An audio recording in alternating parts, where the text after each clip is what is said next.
so we're at the Lochlea distillery, which is really exciting to be here in person, first of all, and obviously to be joined by John Campbell, distillery manager here at Lochlea. So it's brilliant to be here, mate. How you doing? Really good, aye. Good. How are you doing? Aye, we're all right, mate. We're good. It was a nice wee drive over.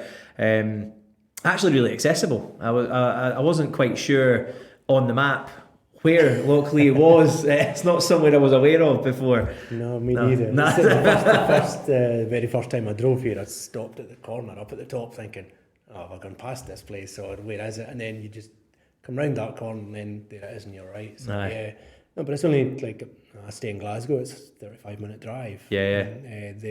And I'm going against the traffic both ways, so it's not too bad. But yeah.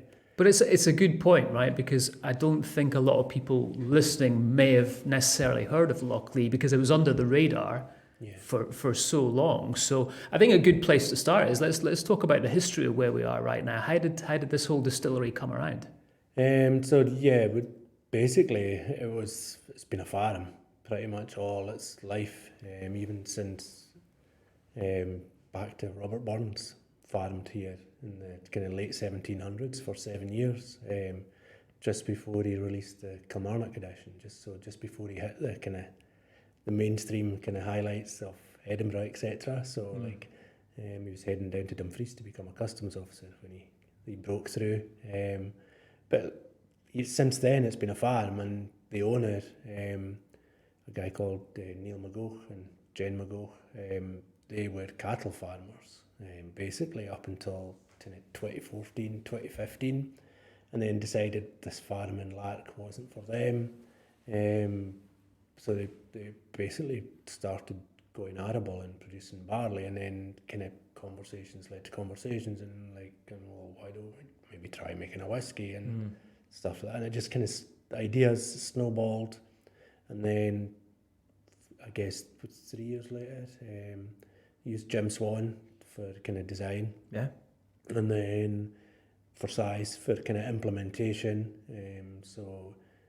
It's just, I think it was August 2018 started producing whiskey. So and it's gone the opposite way, I guess, than kind of most other brands, in the fact that it's just stayed quiet and just making whiskey, which is unbelievable in this day and age to keep that so quiet for so long. Yeah, no, that was direct kind of strategic thing by Neil, the owner. He just thought, well, there's no point in making a noise until you've got something to make a noise about. So he kind of, we didn't have him doing the sales and marketing side until kind of basically February last year. It was just basically the production guys, 3 production guys, and that was it. And Neil, and just making whiskey, filling the warehouse across the road, growing the barley. Yeah. Do you know, I love that though. I love that sort of origin story, because it's so often somebody who's, got quite a lot of money who comes in and builds a distillery. Do you know what I mean? And actually having a farm where you're creating the barley and then thinking about it going, we can actually make whiskey with this. It feels like something that could have happened 200 years ago, rather than perhaps what's happened in more recent times with a lot of the newer distilleries and stuff, Yeah, absolutely. I know, it was more organic. It definitely was. I don't think it was planned at all. Yeah, I love that. It's just sort of going with it. It's just kind of like, well, this step and then this step. So, it was just, so again, barley's all stored on site. Everything's kind of done on site. Floor maltings isn't done on site. Yeah. And the bottling isn't done on site. But everything else is basically grown to kind of matured. Everything's all done. One day everything can be done on site, John. Is that the plan? That's one of the reasons why I'm here. Is it? I've got that experience, I guess. Yeah.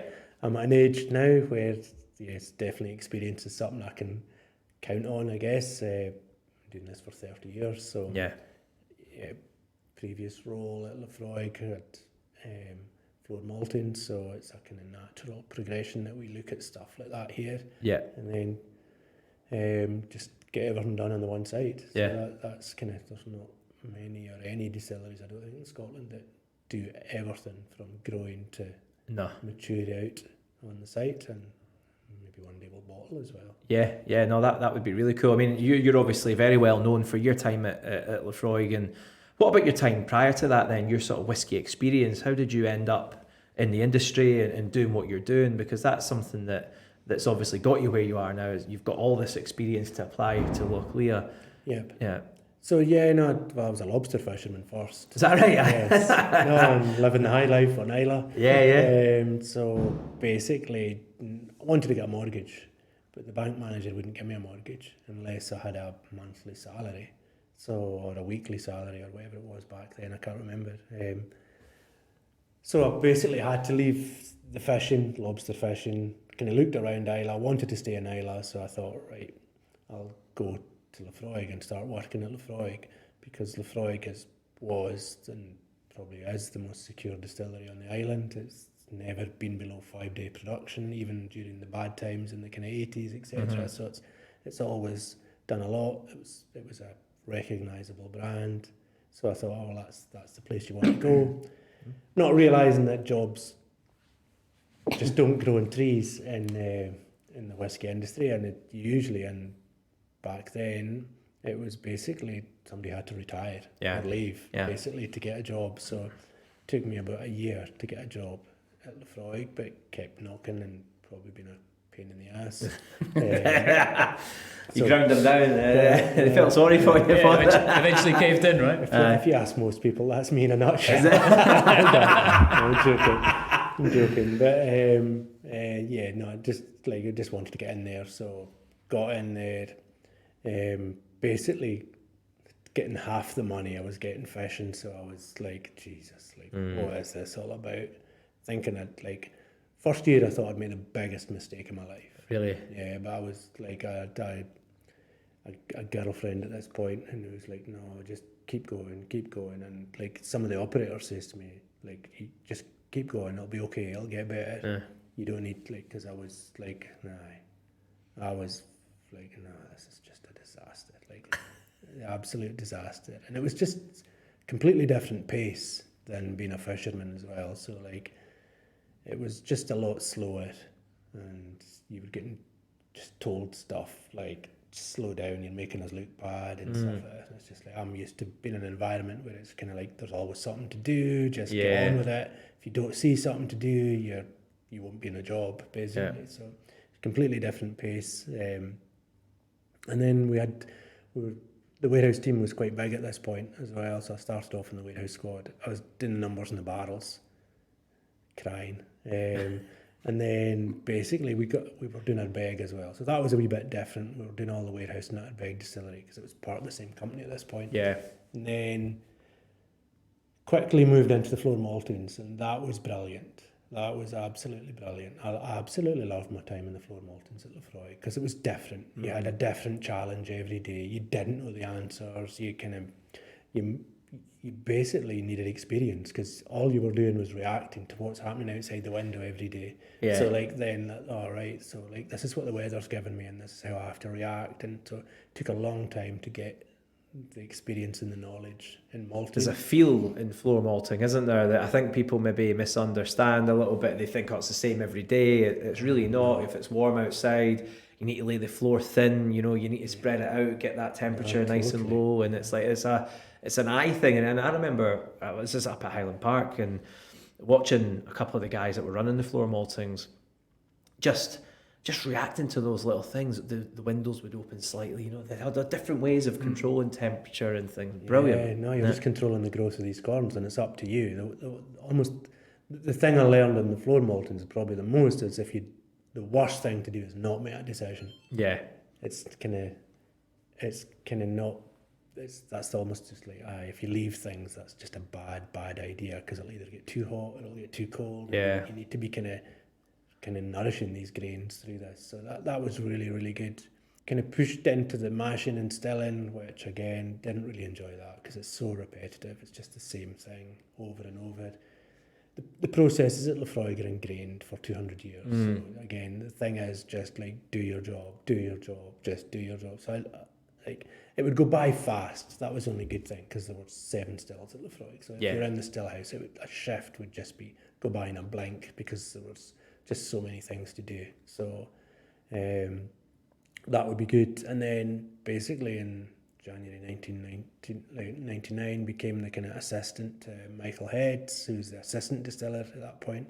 and then he got the manager's job at Jura. So Yeah. pretty quickly in August '99, I was assistant distiller at Lafroig. So yeah, that was cool. And again, just a different level of responsibility, because basically you're the guy that runs the distillery. If you're an assistant distiller, the manager is more kind of dealing with all the kind of people stuff, the strategy stuff. So it's a different kind of job, completely people, like external visitors, kind of press, all this sort of stuff. So it's a different job.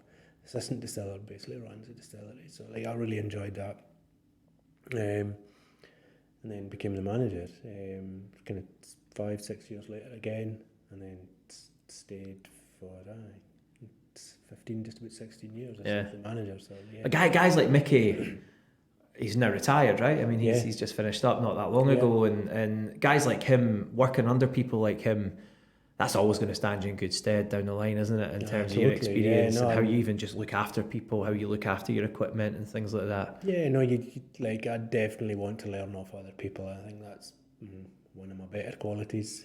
Just like I want to know, I'm curious, I like it, and so like I think that's the other side of people like to teach and like to show. So Mickey had all this experience. Ian Henderson was a manager as well, who was another kind of legend within the whisky industry. Like, if you asked, people would ask you, like Jim McEwen, anybody would tell you. People are happy to help. I think that's probably one of the best things about the whisky industry. There's not much ego in the whisky industry, and everyone's happy to help and to kind of support everyone. So that's definitely something I've learned a lot from multiple different types of people. And have you had any of the old heads come down just to make sure you're doing things properly? No, I think I've got that trust now. I'm probably an old head now. That's what I didn't want to say it, but yeah, I can see what you're thinking. Aye. So, but yeah, no, it is. I think they would like. Aye, I think you're just a combination. It's the same in life. You're just a combination of all your experiences. So, it's just one of those things. I've been lucky enough to have lots of like really interesting and kind of good people around me from a whisky point of view. So you can't help but learn off people like that, and they can't help but influence you and kind of the things, I guess, you become, and to understand, I guess, what's important to you. And then let's talk about right now then. So talking about learning and moving on. Yep. You know, you moving to Lochlea was something that kind of, I remember the whole whiskey world was like, what's happening after 30 years, almost 30 years at Lafroig? You're moving down to this small distillery in South Ayrshire. Talk us through how that whole process came around. I guess there's multiple factors in this as well. Lockdown definitely made me reflect and made me think. I guess I think I was halfway through my working life when kind of lockdown came, so I was just like, well, what are you going to do for the other half of your working life, and what do you want it to be? So that was definitely something. So I guess that, amongst other things, kind of were all reflected on in lockdown. Can I imagine that was quite good though, lockdown in Islay with endless amounts of Lafroig. That sounds all right? It does sound all right. No wonder you reflected, John. It definitely wasn't the worst. Yeah. No, so it was, and like you had probably a freedom in Islay that you wouldn't have had it out in the mainland with. Basically, you wouldn't see anybody if you went for a walk anyway, so you could go out walking and you'd have that freedom. You weren't locked in your house like everyone else was. So that was definitely a bonus to be in Islay during the lockdown.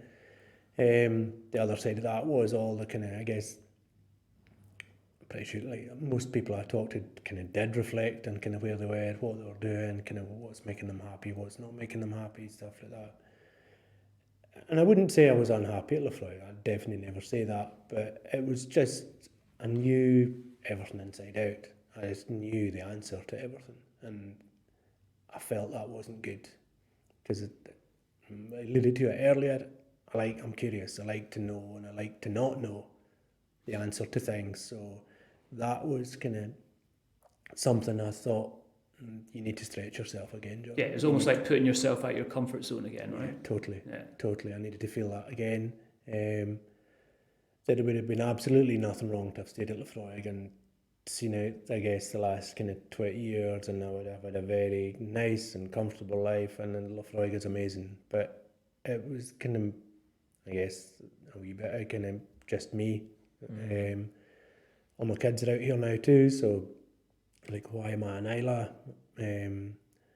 My partner is based out here, so we had a flat in Glasgow together, so I was travelling out every weekend, and it was just like, this just doesn't make sense, John. Yeah. Nothing. The only thing that's in Isla is Lochlea, and as amazing as Lochlea is, like, do you want to keep doing this do you want to keep travelling every weekend to Glasgow or wherever? So like all of these factors kind of played into it, and then just got a call from Lochlea, and it just, I don't know, it's just, I feel it just happened at the right time, and kind of the more kind of talks, discussions happened, it was just like, this is a fit, this is an absolute fit for me, and from a values perspective, from a kind of opportunity perspective, nobody knew about it as well, just as we're saying, so it's just like, okay, this is a good opportunity. It meant I had a flat in Glasgow, so I could base myself there. It's a 35-minute drive. Never had a commute before in my life, so that was something that must be new. different. Eh? Do you like it? I know it is. It's good because it allows you time to kind of put all the files back in the box before you get home at night. Yeah. So and to think about what's ahead as you're driving down the road, and kind of just like it's good preparation time, I guess is how I would describe it. So because 35 minutes is, I don't know, it's not, it doesn't feel a lot. No. It doesn't feel a lot, and I'm probably sure there's maybe folks listening that are thinking, that's nothing, John. Like, but then I'm used to a 100-yard walk to work. Well, you're used to a 100-yard walk, but Mitch used to live in the States, and I'm sure he worked with some of his colleagues who were probably travelling 3 hours to work and 3 hours back, where they're used to commuting, they live in their vehicles, right? We're quite not there yet, do you know what I mean? We like little 45 minutes here is a long commute, do you know what I mean? I looked at it today, coming from the east, and it was like an hour and a half to get here. Did it take you a full hour and a half? No. Yeah. Did it? Yeah.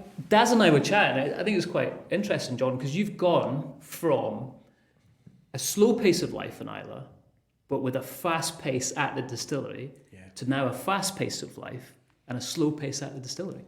Yeah, no, it's completely, it's the polar opposites in both ways. Yeah. Yep, especially staying in the West End, so it's like we're right in the thick of things. It suits me, I think. So far, I'm enjoying it. I definitely enjoy that too.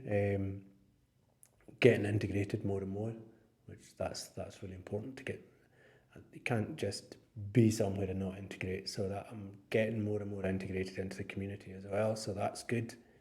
And from a work perspective, the production's slow, but like it's hard to explain this. Decision making is so fast compared to Lochlea. So like mentally, it's a different ball game completely, because like again, it's almost like we need decisions. We need to move things forward fast. Whereas when you work for a bigger company, it's almost like, you have to go through the kind of the hoops and runs, and sometimes it's just like we haven't even had a decision about that. And decision making can be very slow in a big company, whereas it's up to me. Yeah, it must be quite liberated in that, right? I think so. Yep. I think I want that responsibility. That's again one of the reasons why I'm here. So I don't mind responsibility. I don't mind sticking my neck out. I'm quite comfy with that responsibility. I guess it's getting more involved in the kind of blending side as well. So like I was generally always production, but now I'm basically I'm kind of overseer of production, but like not really involved day to day in production at all. But like blending and kind of company strategy, stuff like that, I'm much more involved in stuff like that. Yeah. So, which is kind of where I wanted to go as well. I think a lot of people looking at what a distillery manager does would think it would involve whiskey making, and they would see it, but it's almost like you're playing totally different positions. Your whiskey maker's role is very different to a distiller's role, right? Day to day. I mean, they're opposites. I know, totally. Almost. And, I would make whiskies at Lochlea as well. The Carchus, I was in charge of that, and all of these kind of smaller bottlings, but for 10-year-old, for all of these things, no, there was a blending lab, because the recipe's set. Yeah. The recipe's set. You have to like I'm not dismissing what a blender does in Yeah. by any shape or form, but like you're tweaking and you're just kind of just nuances on the kind of the recipe, I guess, and matching the stock against that. Whereas here is just like we don't even know what we are yet. Yeah. We're going through that process. You're going to create that. Yeah. Along with people support. So like the team here, like consumers will shape Lochlea. We're trying to put out different things this year through the seasons to show 4 different angles of what Lochlea can be. We're going to produce a kind of regular bottling from July onwards, which will be a kind of like a core recipe. So yeah, no, it's kind of more exciting that way. But ultimately, consumers will shape Lochlea the same as it shapes kind of most other brands as well. But I think like when people get to taste Lochlea, they'll see the foundations are really, really good, and they can also see it develop as well. Yeah. And what about the feedback then so far? I mean, I've spoken to quite a few people about it. I've tried a couple of the 2 products that you've released so far. You're now a big part of that, especially moving forward. Are you nervous? Are you excited? Are you kind of a bit of everything? Because it's now a massive reflection on you, with everything that you've done in the past is now kind of in this moment, right? Yeah, and no, it's true. Yep, no, what happens yesterday doesn't matter. It's what happens tomorrow. No, totally get that. No, and I'm comfortable with that. Am I nervous? A small amount. I'm definitely confident as well, though. Yeah. Otherwise, I wouldn't be here. I think I can. I'm going to show what I can do, I guess, ultimately, and like what the brand can be. But I haven't even like. I wouldn't say I've given like my kind of ego bit of this much thought. I'm just trying to do like the best I can using all that experience I've got. Yeah. So it's like you don't like. Yeah, you're nervous when things go out, but you understand where you are, and like when so for the sewing, this kind of spring edition has gone out, you're ready on to the next one. Yeah. So it's something we've got to watch, and something we did say to the team last month. Like we need to celebrate the moments too, because like definitely there's not going to be times like this very often, where like everyone we've got is just selling out. You're really lucky to get a taste of Lochlea, to get a bottle of Lochlea. It's not going to be like this forever. And the interest is amazing. The feedback's been amazing so far. So yeah, no, but it's only like you're only as good as your next bottling. Yeah. So but you do need to stop. You're right. I think you do need to stop and celebrate those moments and recognise the amount of work and effort that's gone into creating those things, because if you don't, you skim over them, they become less important, don't they? And they kind of become just another thing that you do. And hopefully the culture that you guys create here, small team, you all know the owners, you all work together really closely, everyone's deciding on the bottlings and what you're releasing and things like that, which is really brilliant. You want everyone to feel like they're contributing to something that's really special, which is what they're doing. Everyone's part of this, yep. And you say, as a small team, we want to keep that feeling going, absolutely. But it's definitely something we did say to ourselves, like we need to enjoy this as well. So this is fun. Oh, definitely. Yes, you can worry and you can be nervous, but like this is fun. This is absolute fun, and like we all love whiskey, so like we're all completely have different skills as well. We all bring different things to the table, different kind of sensitivities to flavours, etc. So like that's pretty cool to be able to kind of see that coming through in the team as well. So every one of the team is a complete whiskey maniac as well. So that's handy. No, it's like, you can't underestimate the value of that. And we need people to care, so we need people involved, and we need people to see that they're making a difference. Like it's definitely one of the things I've learned about myself, and definitely other people. People need to feel they're making a difference, otherwise what's the point? So John, as we're sitting here in this beautiful room, which I'm assuming is part of your lab when you're down here as well, because I can see the little sample bottles behind. I know you guys are now, as we record this, you're 2 releases in with Lochlea. So can you talk a little bit about those releases and anything that you guys have as much as you can talk about future plans for Yeah, no, I the distillery. can tell. Like it's one thing that's definitely very open about kind of what we're doing here and what's coming. So yeah, we've done the inaugural release, and it was PX casks mixed with kind of first fill bourbons.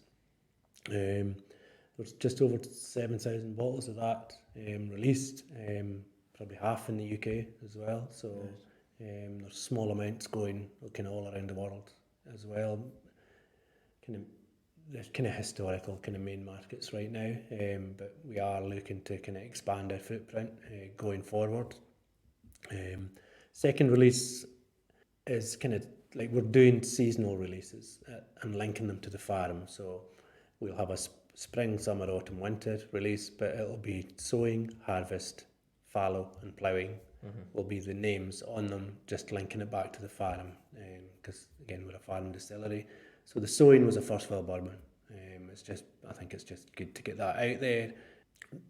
The summer or harvest will be another mixture between kind of toasted European oak and double matured kind of port casks as well. So like again, bringing a nice kind of pinky haze to summer. Just different flavours. The kind of the autumn or fallow will be a first fill Oloroso. And then the kind of winter or ploughing edition will be, and this is just a complete coincidence, it'll be Lochlea matured in ex-Lefroy casks. So yeah, they've filled them for 3 years. So they were here before you? Yes. Yeah. It's almost like it was meant to be. John, I know, right? that's freaky. Well, isn't it? it is just a coincidence. But like I can see that, and it's coming along well. So like the spirit it'll be unpeated spirit in a peated cask. Yeah. So yeah, looking forward to that. So that'll show different sides of Lochlea. We are also going to release these will be limited volumes as well, kind of 7,000 to 9,000 bottles. So it's small volumes. We will release a kind of regular bottling as well. It'll be called Our Barley, after the fact that we just grow all our barley on the farm. And it'll be a combination of different styles of cask. We will have toasted European in there, we'll have Oloroso sherry, and 2 kind of types of kind of first fill bourbon going in there. So kind of different styles of whiskey produced. So, but that'll be a kind of ongoing release. So people should see Our Barley from kind of July, August this year onwards, and it should be regularly available, whereas the seasons will probably sell out. Yeah. We'll put a different slant in the seasons every year as well, going forward, until we get to basically an age statement coming out, probably 2026 to 2030. Yeah. I heard that whispers of potentially a floor maltings going in here. Yeah, no, looking at that, it's definitely the experience I've got as well. Yeah, right now, so you're completely unpeated. Any No. plans to no? No, not yet. No, and like one of the things I did when I came here was I had sit-down meetings with all the stakeholders of the business. Nobody said Lochlea would be peated, so how do I got to be peated? And I guess that's my job, is to understand. Kind of doesn't mean we won't experiment in the future, but like what we're looking to do right now is just get honed in on what Lochlea means to the owners, the workers, like the people.